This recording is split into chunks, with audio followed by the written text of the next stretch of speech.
alaikum. My name is Firas Hamdan. I study at the University of Michigan, Dearborn. I major in history and education, and inshallah I want to be a teacher one day. I grew up in Franklin County, Massachusetts. My mother is American. She's Christian, Protestant. Where I grew up, it was a very not Muslim friendly area. It was, complete Christian and Jewish background. Where I went to high school, I was the only Muslim or Arab, any ethnic person there. I think we didn't have, much diversity there. It was very typical, white American.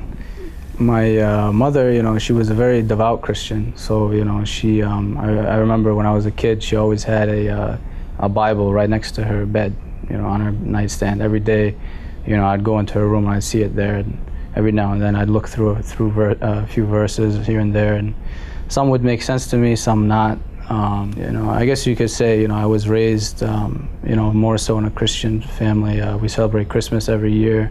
I still go home and, buy presents for my brothers and sisters, my mom, everything, Easter, all of this stuff.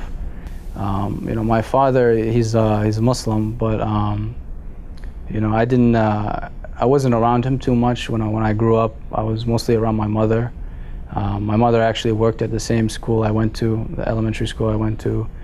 And my father, he worked nights mostly, so when I go to school, my dad is home. I wouldn't see him. When I come back, my dad is gone. So for the most part, I didn't get a good full exposure to Islam the way I could have. So for the most part, I was around my American mother. All my friends are American, Christian, or Jewish. So when I started, hearing a little bit about Islam during 9/11, I was like, okay, let me, look into this. Let's see how it is. I started, going on YouTube, looking for debates between, Christians and Muslims. So that was pretty much the beginning right there. That's when I started, looking into Islam a lot. It took me a long time. It wasn't like a very quick, a one-day thing where like I heard this and all of a sudden I became Muslim. It took a while. It was not easy getting the Christian, ideas that I was brought up with and around. It's very tough when you grow up in an environment that is all, American, Christian, Jewish, or agnostic, or whatever you want to call it. It's very hard to go against it and believe in your own thing. And if you do believe in it, you kind of want to conceal it a little bit. You're like a little embarrassed sometimes to share this in front of friends, because they'll think, oh, he's like a terrorist, oh, he does this and that. So for a while, I'd say like a few years, from I'd say about age 11, 12 until about 14, 15, I was very confused, undecided. I still was holding on to this, belief Jesus might be God, because it's very scary when you think, if you don't believe in Jesus as the Son of God, you're going to go to hell for this. It scared me a lot, because you're taught this all the time, and you hear it all the time: original sin, original sin. But alhamdulillah, I kept researching and listening to all these lectures.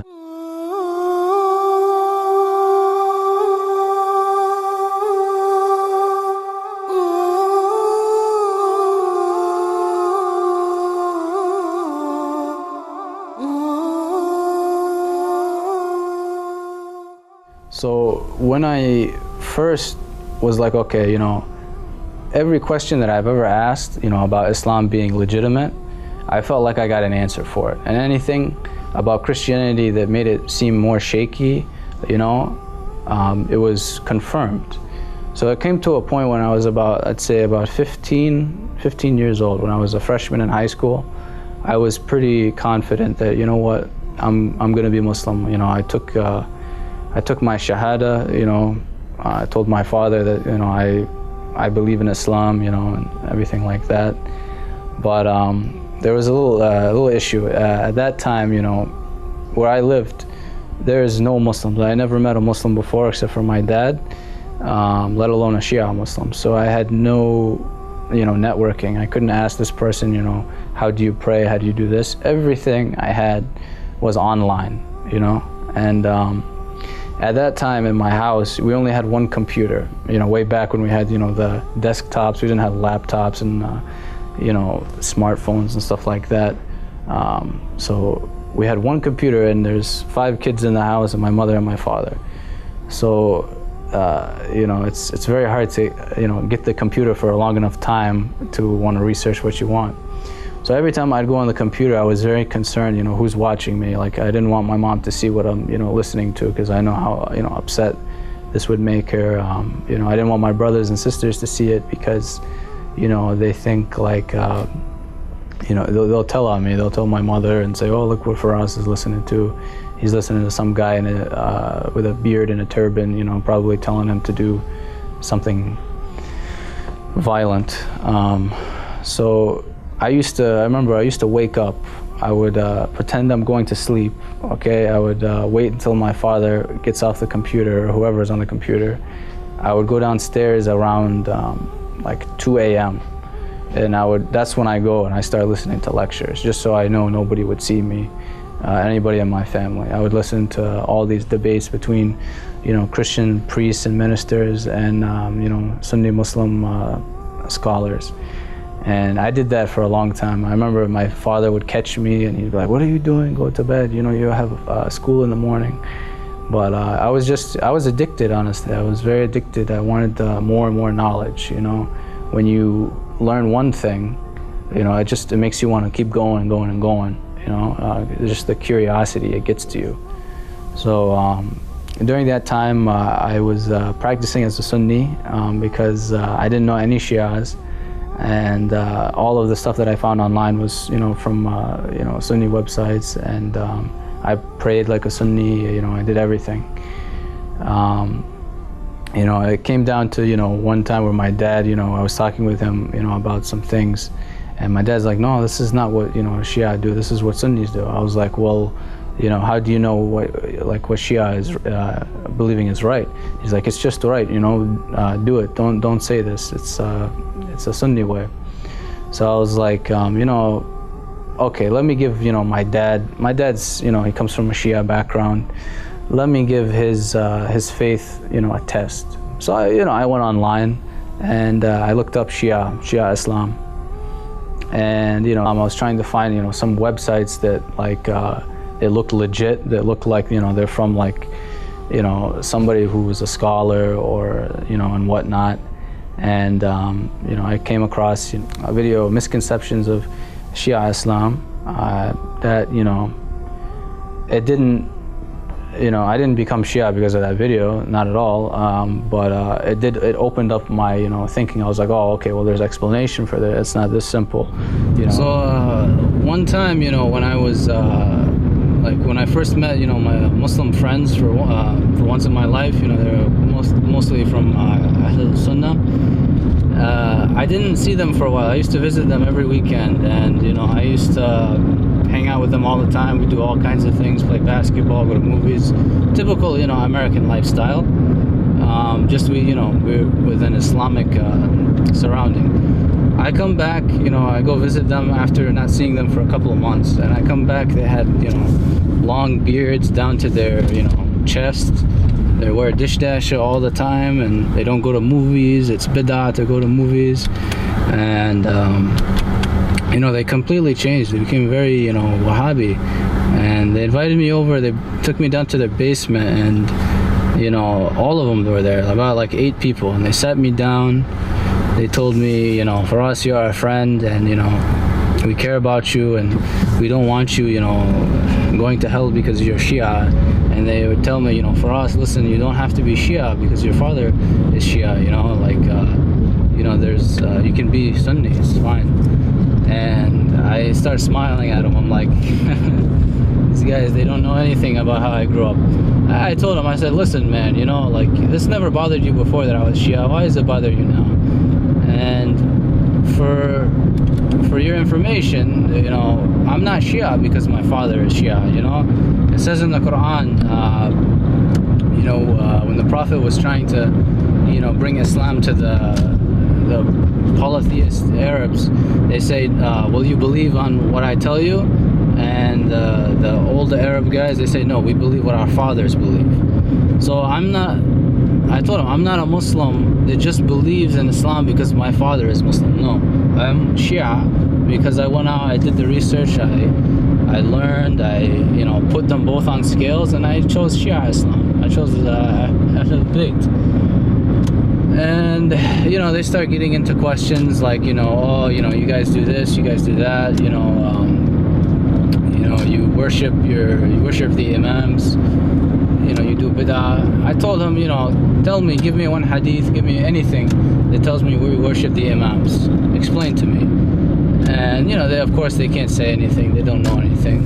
And then they ask me, oh, well, what's the problem with, you know, Ahlul Sunnah, why are you Shia? And I said, listen, man, you know, go read the books, read your own books, read Sahih Muslim, Sahih Bukhari, all these books. You'll find the same hadiths that Shia quote from the member, that so-and-so did this. These are not just Shia hadiths, these are very Sunni hadiths, you know, you guys just don't talk about them, you don't bring them out. You know, I'm not following something that's a conspiracy that, you know, that was just created from, they say Shia Islam is created from a Yemeni Jew. You know, this is like everything that we have, all these hadiths we have from, you know, Imam Jafar al-Sadiq, Imam al-Baqir, you know, Imam Qadim alayhi salam, all of these imams we got from a Yemeni Jew. I mean, come on, man, don't you believe such foolishness? Give me the proof. After that, you know, I was very interested, and then I was like reflecting on myself. Am I, you know, practicing Islam the way it should be? You know, am I doing anything wrong? Because at that time, all I'm doing, the only knowledge I have is what I'm listening to online. You know, I don't have books on, you know, fiqh, jurisprudence, you know, all of these, you know, how to do wudu and stuff like that. At that time, you know, I found some website online how to pray. It was the Sunni way how to pray, how to do wudu, the Sunni way how to do wudu, everything. So, you know, I kept reflecting on, like, am I doing everything I'm supposed to be doing right? And then you know, I started trying to find, like, you know, the Shia way to do this, Shia way to do that. This is the first time I heard about Imam Hussein. I had no idea about, you know, the tragedy of Kerbala. I didn't learn about that. All those, you know, 2-3 years, I was listening to all these lectures every night, you know, 4 or 5 hours a night, watching, listening, all these things. I didn't know anything about, you know, the tragedy of Imam Hussein. And, you know, coming from, you know, a Christian upbringing, the idea of Jesus being crucified is really, you know, inside of you, you know, it resonates with you. It's a very, when they go into detail about how this happened and that happened, you know, it's something very powerful that, you know, I understand some Christians, you know, when they really say they love Jesus, you know, when they're thinking about how all those things he went through, yeah, you know, I can understand that. And it is actually something that you can really hold on to. It makes your faith very strong. And when I was looking into, you know, Islam, and I was first only came across Sunni Islam, I didn't really have like a tragedy, you know, a person that went through a severe tragedy, really, you know, like a gory tragedy that resonated with me, you know, that I could be like, yes, this is, you know, this is the person that I follow. He gave up this and he did that, and, you know. When I learned about Imam Hussein, you know, what happened to him in Kerbala, I was so, you know, it hit me. It was like, you know, I was thinking to myself, you know, if Christians, if they knew about, you know, what happened to Imam Hussein in Kerbala, this is, you know, I'm not trying to say, you know, Jesus is any lower than Imam Hussein or anything like that, but what Imam Hussein went through in Kerbala and what Christians say about what happened to Jesus on the cross, you can't compare the two. You know, Imam Hussein, he lost most of his family, you know, he was decapitated, his infant was killed, all of these things, and it happened, you know, all at once, okay? And Imam Hussein is he's a man of God. He was the rightful successor you know, to the throne after Imam Hassan. And, you know, I looked at that and I was like, how can you not talk about that? How can this not be one of the first things you want to show to people? I thought to myself, if Christians knew about what happened to Imam Hussein, they would come to Islam right away. And that's honestly, you know, what really opened the gate for me. When I learned about what happened in Kerbala, I was like, wow, this is big. You know, I have to be a part of this. I have to commemorate Imam Hussein. I have to talk about Imam Hussein. Since I don't know anything about, you know, what happened in Kerbala, I was wondering to myself, what else don't I know about? What else was concealed from me, wasn't talked about? You know, I want to know more now. Because why is the Prophet's grandson, getting massacred by the so-called leader of the Islamic nation, and they're not talking about this? You know, and especially, he's the leader of the Islamic nation did this, and you're not saying anything about it. Okay, there's some problem going on here with the history. So I started researching, you know, about the history of Islam. I go into the Prophet's family because, you know, I just learned about Imam Hussein. You know, he was slaughtered. I want to know what else happened to the Prophet's family.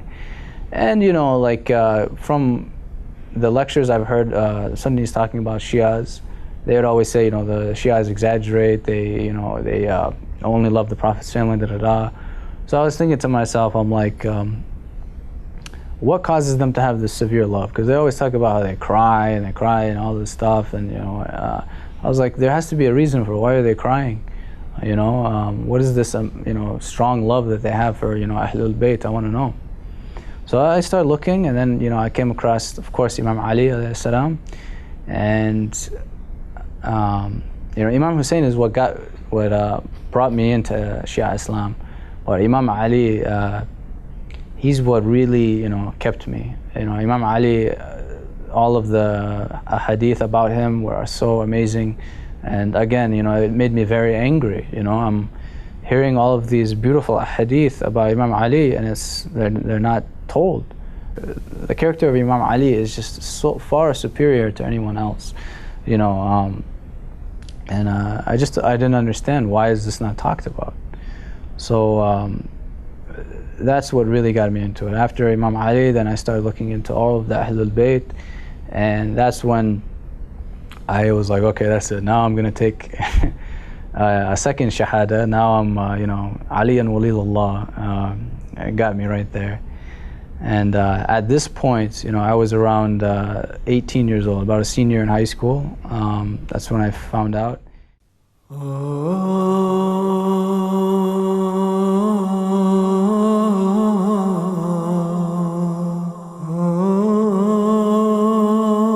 During this whole time, you know, I was at home. I didn't eat halal meat.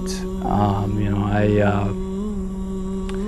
a lot of things I didn't know. You know, at that time, actually, I only thought halal means that you don't drink and you don't eat pork. I didn't know there's an actual, like, method of, you know, how you kill the animal, and, you know, specific kind of like kosher for Jewish people. I didn't know that until I actually even came into Shiism. You know, I went through so much detail in Shiism. They really went through all of this. So then probably one of the hardest things I had to do in my life when I started practicing Islam is when I had to tell my mother that, you know, I can't eat, you know, haram meat anymore. I can't eat the meat that you prepare all the time. You know, we have to drive an hour and a half away to get halal meat. I can remember the day I told my mom that I'm going to start eating halal meat. You know, it was one of my favorite meals she prepared for me. It was, you know, steak, mashed potatoes, green beans. And I remember looking at it and I was like, you know, this isn't right. You know, I've been delaying it for a few weeks. I know I'm not supposed to be eating this. So then at the dinner table, my brothers and sisters were there. I told my mom, I was like, Mom, listen, you know, I know you're going to be upset, but now, you know, I have to start eating halal. And everything that I thought was going to happen happened. You know, my mother was, of course, very upset. She told me, you know, that's it, you know, I'm not cooking anymore for you. You know, from 18, this is when I started eating halal. Those first 2 years were very difficult for me. I started trying to go. This is when I got my license, so I had a little more freedom. And that's pretty much when I decided to do it too, because I can go out and get it. I don't have to tell my mother, get it. So my mother was very upset. She stopped cooking for me for about 2 years. My mother is a very strong woman. If anything, the character that I felt that I built was a lot from my mother, because again, my father, I didn't spend too much time around him. I was around my mother a lot. My mother was a very devout, Christian.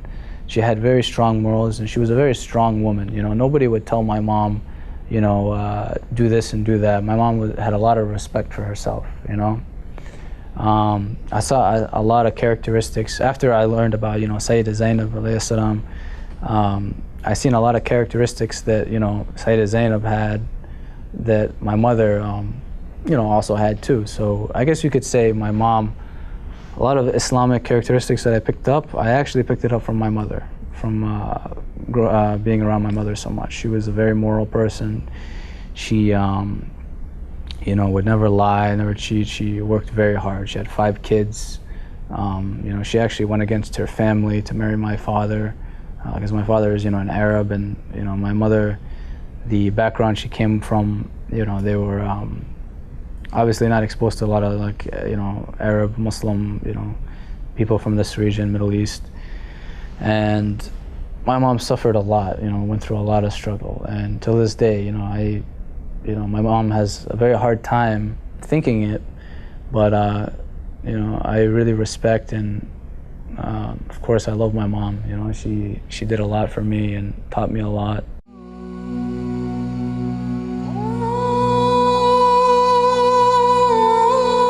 When I was about 18, when I started, trying to get, halal meat and stuff like that, I wanted to go to a mosque, I felt very isolated. I was at home, all I do is I listen to lectures. I don't have any Muslim friends, I don't know anybody. Even if I'm going to a Sunni mosque, I want to go to a mosque, I have to go to, one. So I started going, and, I met, a lot of people, Afghanis, Pakistanis, Indians, Iraqis. This time they're all Sunni. And I didn't care at the time. I just wanted to be around Muslims. I didn't care what affiliation they had. So, I came into a lot of contact with them, and the first thing you think when you start learning about Islam, you think that people that are born into Islam know everything. They know the basic requirements for Islam, they practice it, and they have all of this knowledge. And not only they have the knowledge, but they appreciate that they have that knowledge. This is what you think. You think every girl that wears a scarf is wearing a scarf because she chooses to, or because, she wants to be a role model. You think they're all angels. But if there's advice I can give for any converts or any people that are actually entertaining the idea about Islam, is that don't look at the people who are practicing Islam. Look at the people who brought Islam. Look at the Prophet, look at Imam Ali, look at all of the Ahlul Bayt, look at, Salman al-Farsi, all of these companions and, prophets. Because my first experience meeting, Muslims, I had high expectations, and quickly, they went very far down, and it's hard to come back up after you see, Muslims that you expect to know a lot, not caring about it, not eating halal when it's very easy for them. They have their mother and father at home cooking them food, but then they go to McDonald's and, and me, I lost 30 pounds. I was like, I used to be angry. I would tell them, I would yell at them. I'd say, listen, man, I don't have this where I came from, and other people that are converts, they don't have this. For you grew up in a Muslim family, it's very easy for you to stay religious and, to practice the religion. You don't have to be like a sheikh or anything like that, but you can practice the basics very easily. There's other people, they have to go through hell to become Muslim. A woman who converts to Islam, she puts a hijab on. She has, friends, she has family, that are gonna say something to her. She has to go through hell to do this thing, and all you have to do is just do 1, 2, and 3 things, and you're not looked down on it. It's very easy. And quickly I got I got kind of like an image, you know, that Firaas is like the sheikh of the group, and it was very, you know, I was very annoyed. I was like, I'm not like, I don't even consider myself, you know, a very strict Muslim, but you know, these are the basics. You have to follow these. You know, these are the guidelines. So yeah, that was very difficult. Then I eventually I found, you know, I got a little annoyed after a while with certain things, having, you know, all of these Sunni friends that would, you know, go out to unhalal places, and you know, I'm like, okay, I'm around Muslims. I want to go to a Muslim restaurant. I want to eat, you know, meat. Finally, come on. So I went online and I just tried to find any Shia organization anywhere, some kind of a mosque, you know, Husseiniya or something. I finally found one in Boston, and you know, I tried to find an email of anyone who runs it. I finally found one. I sent one. I was like, is there any Shia community out there? You know, is there any youth program? Is there anything? You know, please, like, I live in this area, there's no Muslims, there's no nothing, please help me. And you know, alhamdulillah, like a few weeks later, I got a reply, and I was told, yes, there's one Husseiniya in Boston, and you know, you can come to this area, and I'll show you around. And you know, this was you know, a really great step for me. You know, this is when I found, you know, I met a lot of you know, Shia Muslims my age, mostly, you know, Saudi international students, Shia international students, and you know, they helped me a lot. They taught me a lot of things. They gave me some books. They showed me some websites for you know, certain marja, you know, picking, because I didn't know at that time you have to follow a marja. I didn't know what the concept was. And they helped me with a lot of things, how to pray, do wudu and stuff like that. And once again, I got very addicted. I wanted to learn more and more. I bugged them very much. I was like, okay, when you pray, do you have to have your feet, you know, like together? Do they have to be apart? Very detailed, because you know, I don't want to be looked at as like, you know, he doesn't know what he's doing. I want to practice it the right way. And you know, alhamdulillah, like when I started going to college in Boston, you know, I met more Shias, and you know, I surrounded myself in a group that was very well practicing and could teach me a lot of things too.